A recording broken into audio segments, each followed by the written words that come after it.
like to start by thanking you all for not applauding when I was introduced, because then I just feel pressure to do a good job, and now, I don't have to feel that way.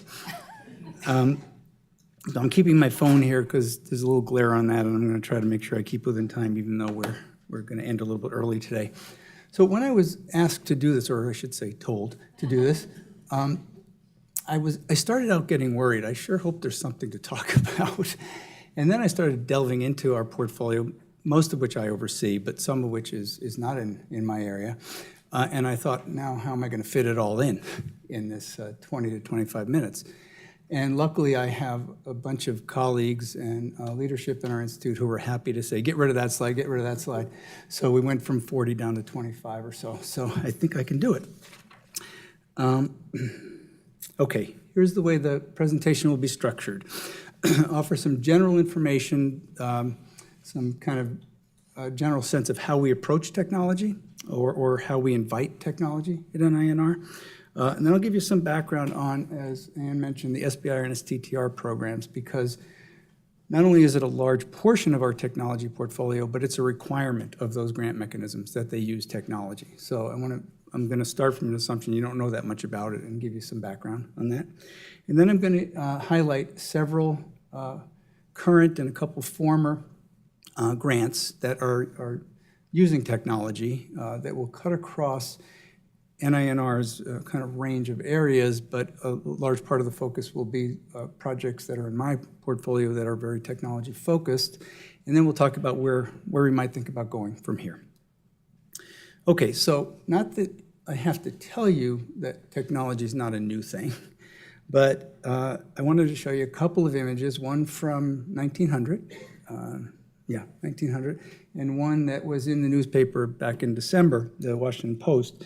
And if you can't read it, under that image, which is Harry Ford in a car, it says, "Cars were once criticized by a Princeton University dean as eroding moral standards." And that's the title of the article that was in. And then a more recent, much more recent, more than 100 years more recent article points out that between 2005 and 2017, telemedicine visits in the US increased from 206 to 202,000.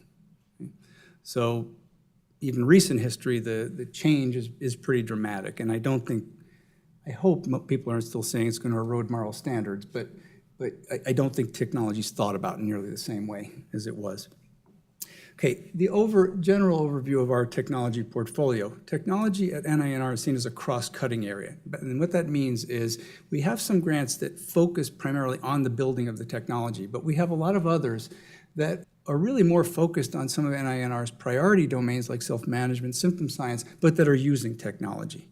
Okay, so I'll try to point out some examples that cut across those areas. The NINR, about 4 years ago, embarked on an innovative questions initiative, and one of the areas that was explored was technology. There was a group that was formed to discuss some additional areas that NINR could be promoting that would build its technology portfolio. And just to give you, I think there were 9 or 10 questions, and just to give you an example of some where we're doing a pretty good job. What are mechanisms by which innovative technologies such as robots, avatars, and games can be used to facilitate behavior change and decrease the burden of illness? And you'll see a couple of examples of that today. And how can information technology be used to promote health behavior change and reduce disease risk by engaging different individuals to enforce healthcare provider messages? You'll also see examples of that today. Okay, in addition to the investigator field being able to respond to any announcement with a technological product or innovation, NINR, through its annual science planning process, also promotes technology through very targeted announcements that are aimed at increasing the use of technology. These are some examples. Well, these are the primary examples. Use of technology to enhance patient outcomes and prevent illness. So all of these go before council, and council ultimately approves or agrees or disagrees that these are good areas. And this has received a pretty tremendous response from the field, even some which have been funded. eHealth tools, that's been around since before I came to NINR in 2014. And again, another big response to that. A brand new one addressing caregiver symptoms through technological tools, which I inherited. I wasn't the lead writer of that, but those three are, I'm the named lead on because the focus is really on the building of those tools.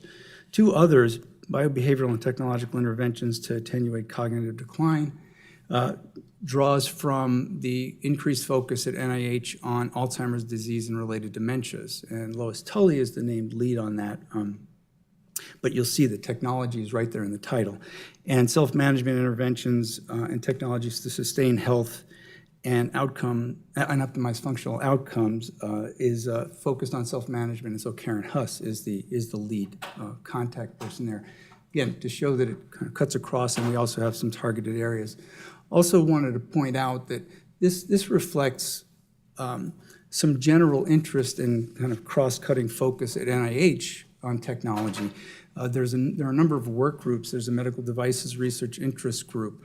There's, what's the other one I wanted to mention? Oh, there was a group called the National Robotics Initiative, which is no longer active, but a couple of our grants were actually funded through that. And there's now a partnership between NIH and NASA that's focused on the use of technology. So again, to the point of general technology, there's a lot going on within NINR and across NIH. This is called a circle widget, and it gives you an idea of how NINR's technology portfolio plays out. Now, you'll notice that these widgets are not broken up into all of NINR's specific scientific areas, although you see self-management is in fact the largest, and that is one of our areas. And it shows the range of a number of other areas that are included in our technology portfolio. The nice thing about this design feature is within any particular area, you can also see what, within self-management, for example, where our technology grants are housed. I assume something got cut off. I don't know what increase means. But the others like dementia, diabetes and lifestyle and heart failure will be familiar to all of us as areas of focus of NINR and other portfolios. Okay, and here's a breakout of NINR's technology-specific grants. Now, these data were gathered through a search using search terms. So you can always find other things or other ways to search, but I think this is a pretty good representation. And altogether, it's close to 60 grants in NINR's portfolio that have some degree of technology focus or a technological component as part of them. What this is showing is what the funding mechanism is through which, or we call the activity codes, through which these grants are funded. So most are R01s, 22 of them. And where you see the last four categories, R41 to R44, those are SBIR and STTR. Okay, so the reason you don't see more is because we just don't have a very big SBIR budget. They all would fit in this graph, but we don't have that many active at one time because of our funds. Okay, so I'll give you some background on the NIH SBIR STTR program. SBIR stands for Small Business Innovation Research, STTR, Small Technology Transfer Research. I'll give you a little bit of information about the distinction between those, but the key here is that all applications require testing of development and testing of technological tools. Very few are just coming in saying, we have a technological product, now we want to do something with it. They're almost always doing some tweaking or revising of something that exists. There are within the SBIR STTR program across NIH targeted announcements, just like I showed you for the general technology portfolio. But we don't participate on many, and even across NIH, the majority of applications come through what we call the omnibus or the parent announcements. And recently, because of changes at NIH, those had to be divided into clinical trial required or clinical trial not allowed.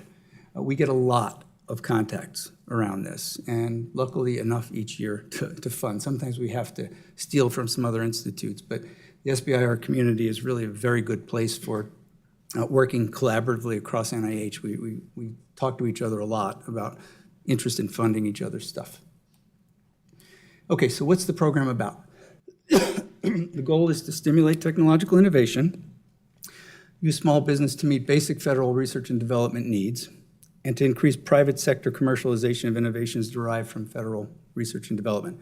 What doesn't show on the slide is what I see as the primary driver of the SBIR and STTR programs is that a lot of really good research that leads to really good tools ends at the end of the grant and often ends in a university setting.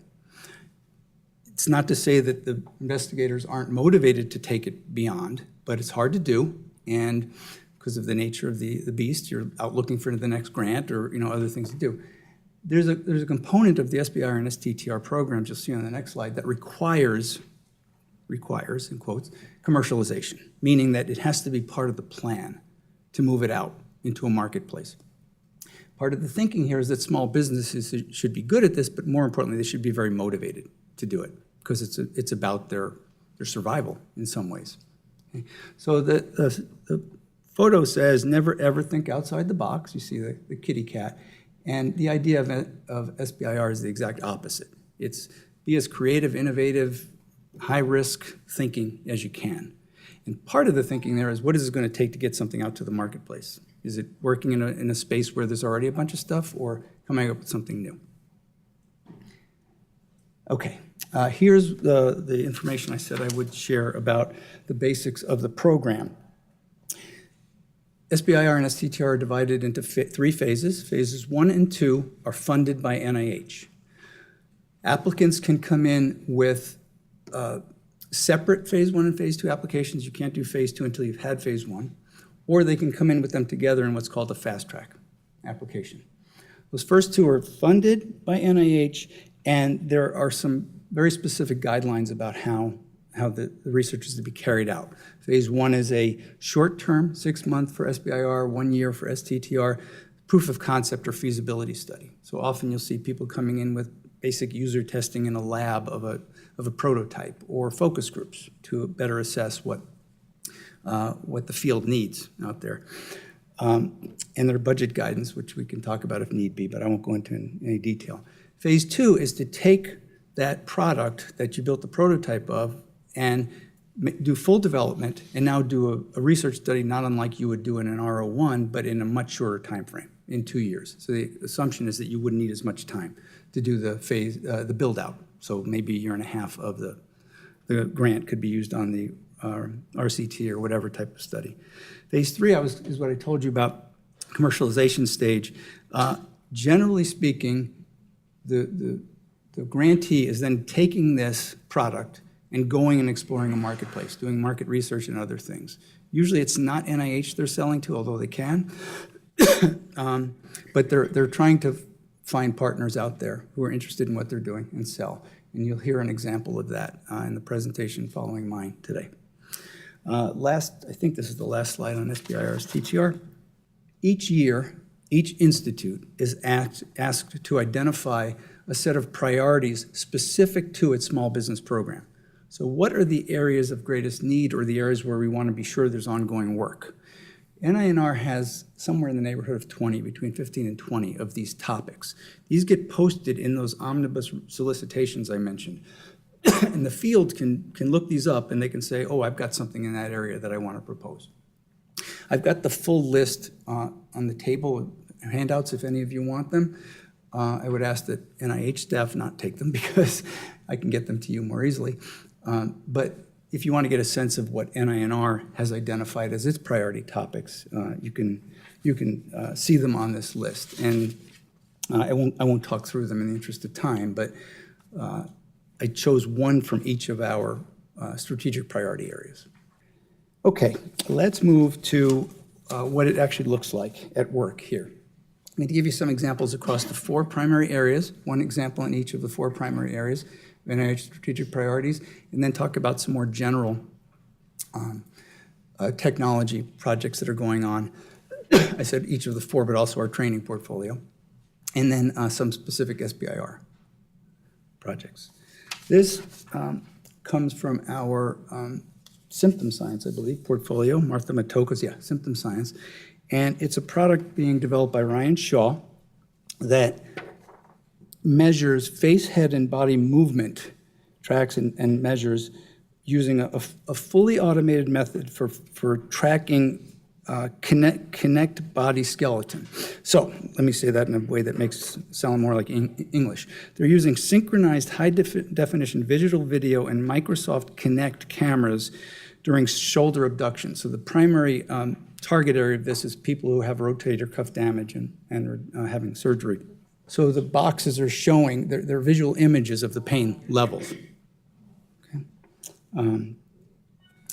And they're basically given a series of a range of pain intensities to kind of click on and show where they stand, where they're at.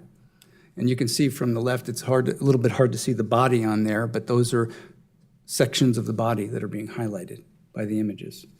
Pretty cool, I think. Okay, this is a self-management tool being developed by, oh, you're right, I did give you the wrong name. That first one was Zakia Hamel. Thank you for pointing that out. This is Ryan Shaw's work. And this is called Mobile Health at a Glance. It's a diabetes mobile care tool, and it has some similar concept. The scale on the right is showing the whether you're in target range for blood sugar, that one in the middle on the top. And then the body trace scale data is showing the how your symptoms are experienced. So you experience them occasionally, regularly, that kind of thing. So it's a mobile tool, but it's a way that patients and providers can communicate using visual images and regularly with each other. So, again, I think a pretty cool tool. In our wellness portfolio, this is a project being done by Marge Skubik, who works with Marilyn Rance. And I think most of you know Marilyn's work at Tiger Place, focused on elder care. And what Marge is doing is she's taking these in-home sensing technologies to detect health changes during aging. And her goal is to enable functional independence, improve self-management of chronic or acute conditions, and improve quality of life. So what is this doing? She's doing a retrospective analysis, but the tools are. She's trying to determine at senior housing sites in Missouri how to get more sensitive and more personalized health alert information so that there are fewer alarms, especially false alarms, that go off. The way they're doing this is incorporating depth images that show shadowy silhouettes of gait and quantitative pulse and respiration. They're adding algorithms using commercially available wrist-worn sensors, and they're incorporating a successfully tested bed sensor to passively capture quantitative pulse, respiration, and restlessness. That's the thing on the right, is the bed sensor. The other innovation of this is they're engaging consumers in soliciting the perspectives of seniors and family members to inform the development of the health alerts. So they're not just going out there and testing technology, they're involving people in the development and design. Okay, the last general area, wellness, pain, palliative care and end of life, is an SBIR, actually, that's complete now. It's an older project, but I wanted to show it to you for a few reasons. This is a catheter that was developed by a guy named Brad Macy, who's a nurse. And after 20-something years of nursing care, he got really tired of trying to provide medication to patients near the end of life who couldn't swallow. So on the spot, he developed this tool. It's a little more sophisticated now, but he developed this product to do a rectal administration.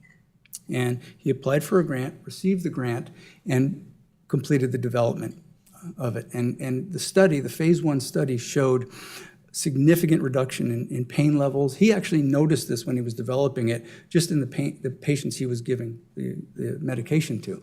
And so he decided, well, let's get some engineers involved and actually develop this. And they found significant reductions in experience of pain, ease of use by providers and others. The story here is that this was a phase 1 that actually moved to some commercial success after the phase 1, even without having a phase 2, which is very rare. The tall guy in the bottom picture is Brad Macy, who received an award at an SBIR conference for this product. And the guy at the podium Ted Ackworth is also an NINR grantee who received one of the other of the 5 awards that were given at this conference. All right, so the training example is called Synchronous Social Interaction and Support, a diabetes education being provided in a virtual environment.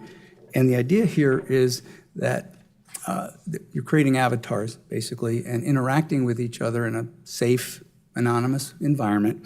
And what the study found was that mediated interactions, video-engaged mediated interactions resemble those in face-to-face environments, and individuals engaged in bidirectional exchanges with others to obtain their self-management, education, and support. What they found was these moderated education sessions allowed the participants to contribute substantially to support for others with diabetes. In other words, they could share their stories. Now, this notion of support processes is not new, but they didn't know going in if they could simulate that in an environment like this, a mediated video media environment, and they have found success. This was an F-31, Allison Lewinsky was the PI on. Okay, a few more examples. These are ones now that are in the more general technology area that I mentioned. This is one of the 2 projects that came from the National Robotics Initiative. It's called QHARP, Quadrupedal Human Assistive Robotic Platform. And what you're seeing in the images in the far right is the robot. You know, you probably think of robots as those things from science fiction movies in the 30s and 40s, but that actually is a robot. That walker. It's a wheeled robot that uses 2 independently controlled hub motors for power and steering, and detects the motion of human users without wearable sensors. Okay, you can't see the wheels very well. Well, yes, you can. There's the wheels. Can't see them very well on my slide.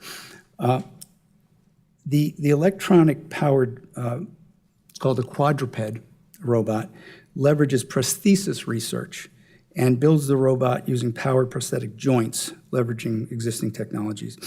The middle picture is showing a 3D vision-based camera human motion detection feature, which is a 3D camera mounted on a rollator for color and depth images of the raw data. So that's showing the output of the vision-based camera. And the picture on the right is this project is not only looking to help patients move well, but to help caregivers help them when they need help. And so what they're studying is user needs in response to the robots for those who assist them by measuring force, impedance, work exchange between humans as one person assists the other. The assister helps the beam walker with a task that challenges his or her balance during walking and measures how that works. They're using a whole bunch of really cool physiological tools to determine how that works. Second robotic, kind of faded, second robotic project from the National Robotics Institute is an egocentric computer vision-based active learning, what's called a co-robot, and this is for people who have lost hand functionality. So the idea here is that the wheelchair is assembled by connecting a computer running open source robotic, an open source robotic operating system, an ROS, to an electric wheelchair. And sensors are installed, an egocentric camera, sonar and LiDAR, and an odometer is also installed on the wheelchair. And all these sidebars are showing where each of those things is. The drive control system tracks input from the sensor and constantly tracks the 2D barcode on the wheelchair, then maps inside a circle. So in other words, all these features are helping the person with hand functionality to see the movement of the wheelchair and to control it better. So this is just moving to SBIR, and this is the last section of my talk. SBIR, I want to give you a few examples of SBIR success stories. And the top 2, one of which you can't see, are NINR specific stories. The first, it was developed by Samuel Sia using lab-on-a-chip technology. And what he did was using advanced fluid handling elastomeric valves to to make better sense of and better utility of lab-on-a-chip procedures. Historically, those relied on external laboratory infrastructure. What SIA did was he microfabricated microvalves that, through liquid-filtered control channels, could be actuated using a handheld instrument powered by a 9-volt battery. This setup achieves on-off fluid control with fast response times, coordinated switching of multiple valves, and operation of a biological assay. He got all sorts of high praise for this and commercial success from it. The one you can't see on the right, Dan Theobald, a more recent grantee, he developed an asynchronous robotic delivery product for better logistics and care. And his intent was to enhance the quality of delivery of medications and supplies in medical settings so that patients got better care. What you can't see in the picture is an example of the robot, which basically looks like a cart, an electronic cart that's moving, that is now being used by FedEx to move packages back and forth. So it's an example of a commercial success that isn't necessarily, obviously, or directly tied to with the initial study design. The bottom two, in case you didn't know, both Sonicare and LASIK surgery they grew out of SBIR grants. So that's why they're up there.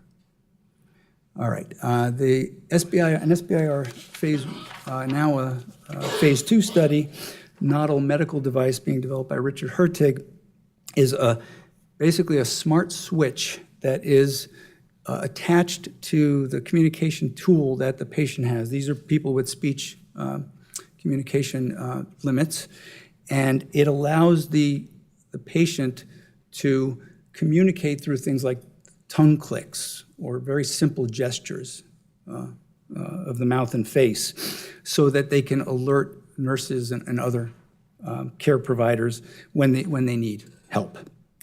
This is in phase 2, but Richard gave a presentation at the SBIR conference this year, and there's a lot of commercial interest in it, so I think this is going to be one of our success stories.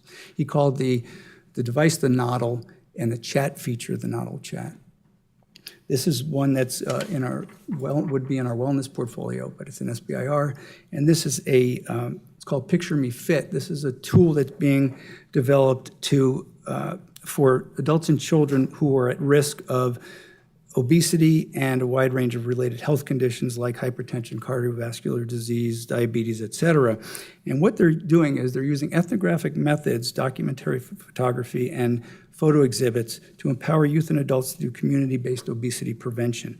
They use a tool that's called Photo Voice, which I have to find my notes on that because I don't remember what it is, but it uses photo objects to assess the physical environment of a community or an individual patient's environment, raise community awareness, mobilize stakeholders, inform environment and policy change. The point is they're tying environmental factors to individual wellness. It's a pretty cool project. It's in phase 1, and they'll be proposing the phase 2 soon. Hope it does well. Okay, finally. Where do we need to go, or where might we think about going with our technology at NINR? I mentioned the innovative questions that I think we're doing well in. Those aren't the only 2, but 4 that are where we're not getting as many applications, or at least as many that are doing well. How can technologies be used to analyze intervention components, determine what works for which populations, and increase treatment fidelity? Okay, so if an intervention is not delivered well, it's not going to work. So better studying what components make it work for patients and others is important. And this isn't only true of NINR, this is true across NIH. Second, what approaches, metrics, and system infrastructures are needed to design technologies that are acceptable to diverse populations? We don't get a lot of applications that are focused on diverse populations. More eHealth technologies to provide personalized physiological feedback. You saw an example or 2 of that, but we don't get that many that are targeting smart health kinds of things. And how can technology be used to slow the progression of chronic illnesses and disease across the lifespan? We don't get a lot that are looking at a long-term impact. Finally, I mentioned to you the priority areas on those sheets. These are some that we don't have as much coming in under, and that we'd benefit from having, and I'll tell you why I'm mentioning this in a second. So technology-based behavioral interventions to improve personalized strategies, technologies that monitor and promote short or long-term self-management behavior, tailored interventions to help people make healthy lifestyle choices, and health information technology for data collection, management, and care integration. These are just examples, again, across the strategic priorities of NINR. The reason I mention these is because one of the other issues we don't have it as much in our general technology portfolio, but we do have it in SBIR, STTR, and I would say it's probably half and half in the rest of the portfolio. We just don't get that many nurse scientists that come in. We get a lot of engineers and people like that, which makes sense, right?